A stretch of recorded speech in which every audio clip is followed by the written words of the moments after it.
Assalamualaikum warahmatullahi wabarakatuh. Bagaimana kabarnya hari ini anak-anak? Alhamdulillah, luar biasa. Tetap semangat, Allahu Akbar. Saya ucapkan kepada siswa-siswa SD Al-Khairah Yogyakarta, alhamdulillah, barakallahu fikum, telah naik kelas ke jenjang kelas yang lebih tinggi. Semoga lebih rajin belajar, ibadah, dan mengajinya. Khairukum man ta'allamal Qur'ana wa 'allamahu. Sebaik-baik kalian adalah yang belajar Al-Qur'an dan mengajarkannya. Sholih Sholihah, hari ini adalah hari ketiga MPLS awal masuk sekolah. Putri S di sini akan mewakili Bapak Ibu guru dari tim PT Haki untuk menyampaikan pembelajaran Al-Quran atau pembelajaran PT Haki ke depan. Bahwasanya pola pembelajaran kita dibagi menjadi dua model. Yang pertama yaitu pembelajaran daring atau online berupa live conference atau menggunakan Zoom atau Google Meeting, WA Group, Voice Note maupun video call. Kemudian juga PTMT atau pembelajaran tatap muka terbatas atau pembelajaran luring atau offline. Pembelajaran ini mengikuti kebijakan dan jadwal sekolah serta situasi. Untuk yang melalui live conference, yang pertama, anak-anak sebelum memulai pembelajaran untuk bersiap-siap, kemudian berpakaian rapi dan syar'i, menyiapkan peralatan PT Haki seperti meja, buku, jilid atau Al-Quran. Kemudian duduk rapi siap mengikuti pembelajaran. Yang kedua, melakukan presensi sesuai panduan Ustadz Ustadzah atas kehadirannya. Yang ketiga, mengikuti panduan yang diberikan oleh Ustadz Ustadzah mulai dari doa pembuka sampai penutup dengan tertib. Kemudian yang keempat, menyimak dan memperhatikan Ustadz Ustadzah dalam memberikan materi pelajaran. Yang kelima, praktik menghafal dan membaca sesuai panduan Ustadz Ustadzah. Kemudian yang keenam, penutup, yaitu mengulang hafalan hari itu dan berdoa penutup. Dalam hal ini, sandung Al-Quran. Pembelajaran PTK online yang kedua yaitu menggunakan aplikasi WhatsApp. Dalam hal ini itu bisa menggunakan WA Group, video call maupun voice note. Yang pertama, anak-anak harus menyimak dan mengikuti panduan Ustadz Ustadzah di WA Group.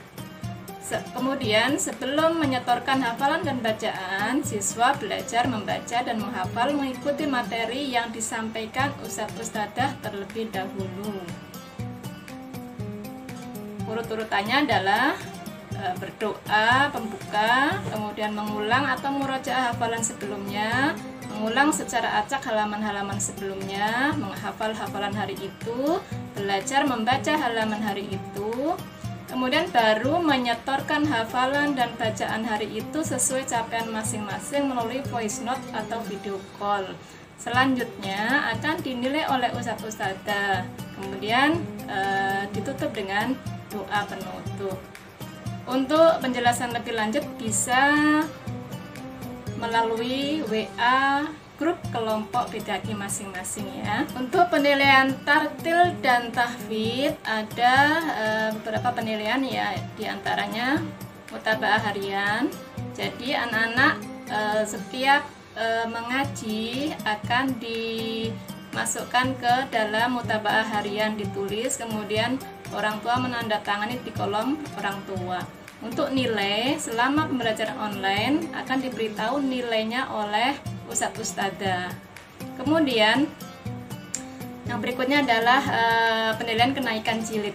Kenaikan jilid ini jika siswa sudah selesai mempelajari jilidnya, kemudian dievaluasi kembali dan diobservasi oleh koordinator.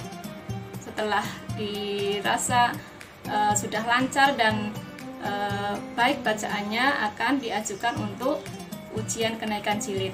Kemudian penilaian akhir semester dan penilaian akhir tahun ini akan dibagikan rapot di akhir semester dan akhir tahun.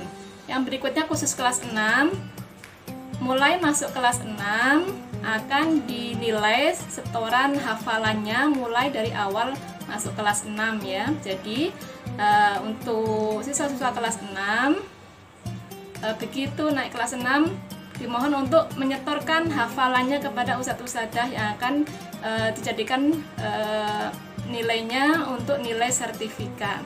Berikutnya kontrak belajar PTHQ SDIT Al Khairat Yogyakarta. Yang pertama, siswa hadir tepat waktu baik pada saat pembelajaran online maupun offline. Yang kedua, siswa yang tidak dapat menghadiri pembelajaran online maupun offline dimohon untuk izin kepada guru pengampu PTHQ. Yang ketiga, siswa harus berpakaian rapi, sopan, dan syar'i selama pembelajaran.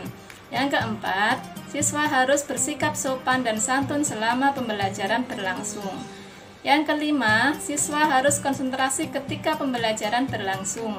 Yang keenam, siswa dapat berkonsultasi dengan guru pengampu PTHQ jika terkendala dalam proses pembelajaran online maupun offline.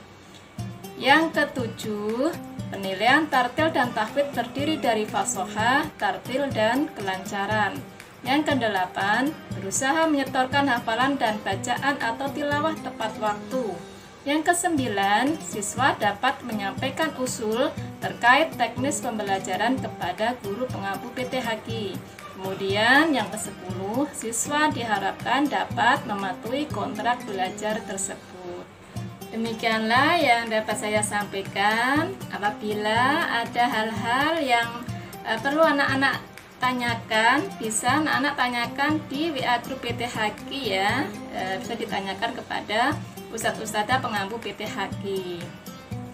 Terima kasih atas segala perhatiannya. Kurang lebihnya mohon maaf. Wassalamualaikum warahmatullahi wabarakatuh.